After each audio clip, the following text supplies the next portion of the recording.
Welcome back to Zuko Builds. If you're wondering why I'm in a tank top and it's almost November, that's because here in SoCal it's 91 degrees today.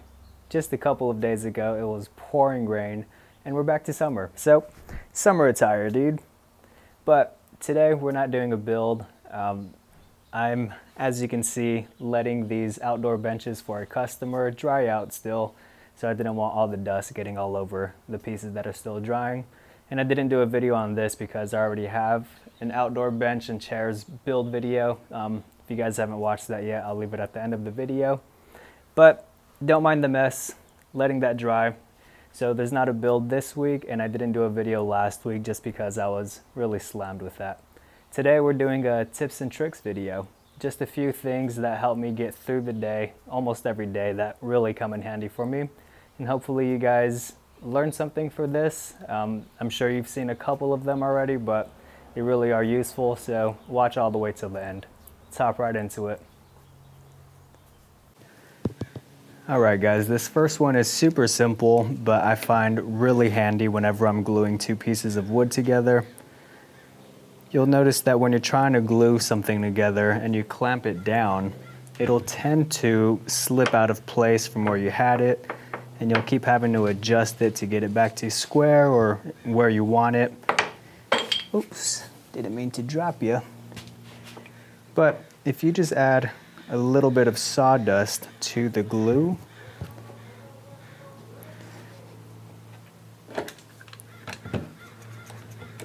you'll see that it doesn't really move out of place at all. Probably just a tiny amount.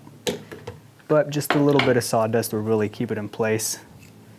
You can see here, there you go. Really have to try to slide it out of place.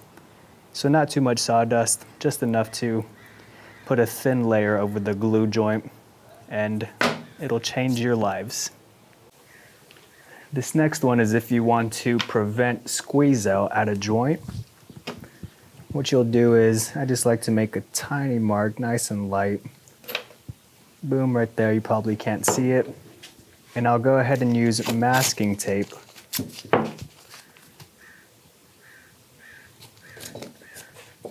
Like so. Same thing for the joining piece, right at the end of it. Like so. Go ahead and add your glue like you normally would. And of course, a little bit of sawdust, so it doesn't go slipping out of place. You go ahead and we'll just butt join it to keep it simple.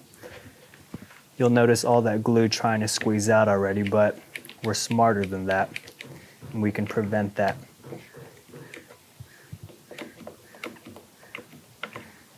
Go ahead and let that sit. You can wipe that off.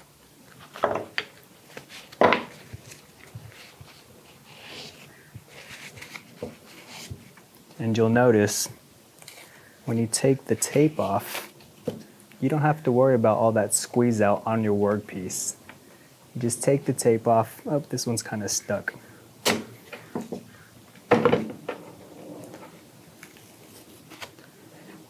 And I mean, look at that. So much cleaner than having to worry about cleaning up all that squeeze out.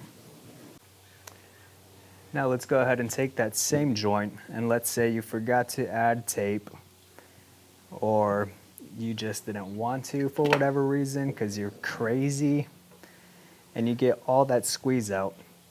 That's a lot more than what would probably happen. But a good way to get into the corner is to take a straw and cut it at an angle. And like I said, this was a lot more glue than I would normally use, but you can see along that joint it cleans up very nicely.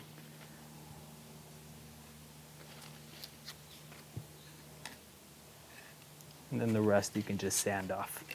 Let's zoom you in so you can see that a little bit better.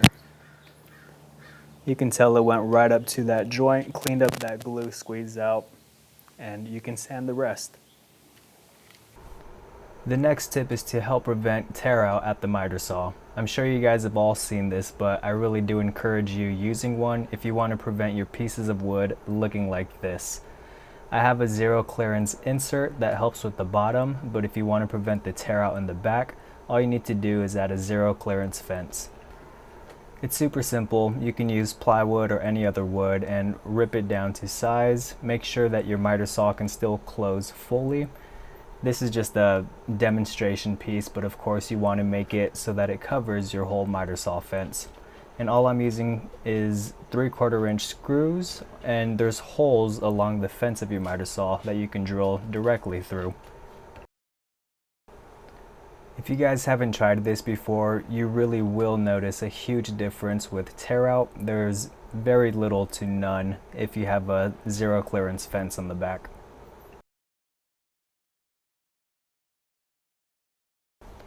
Once you have that fastened into place, go ahead and cut all the way through this fence and make your first test cut.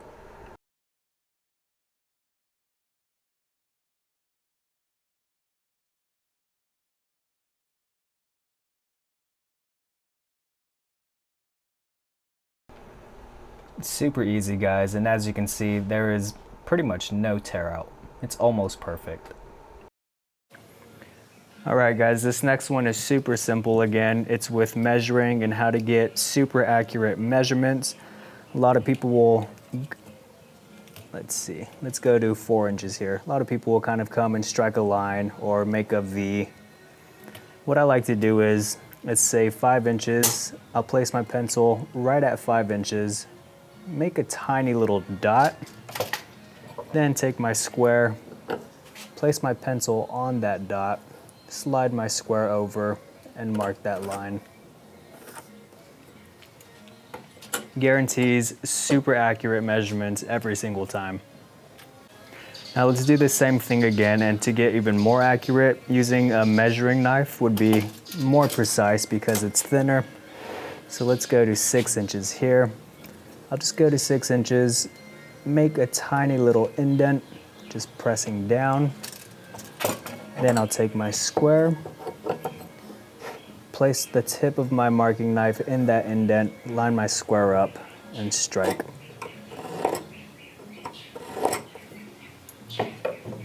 That's even way more accurate than a pencil line. You can see how thin it is compared to the pencil mark. So this next tip is a little bit differently. It's about dust collection.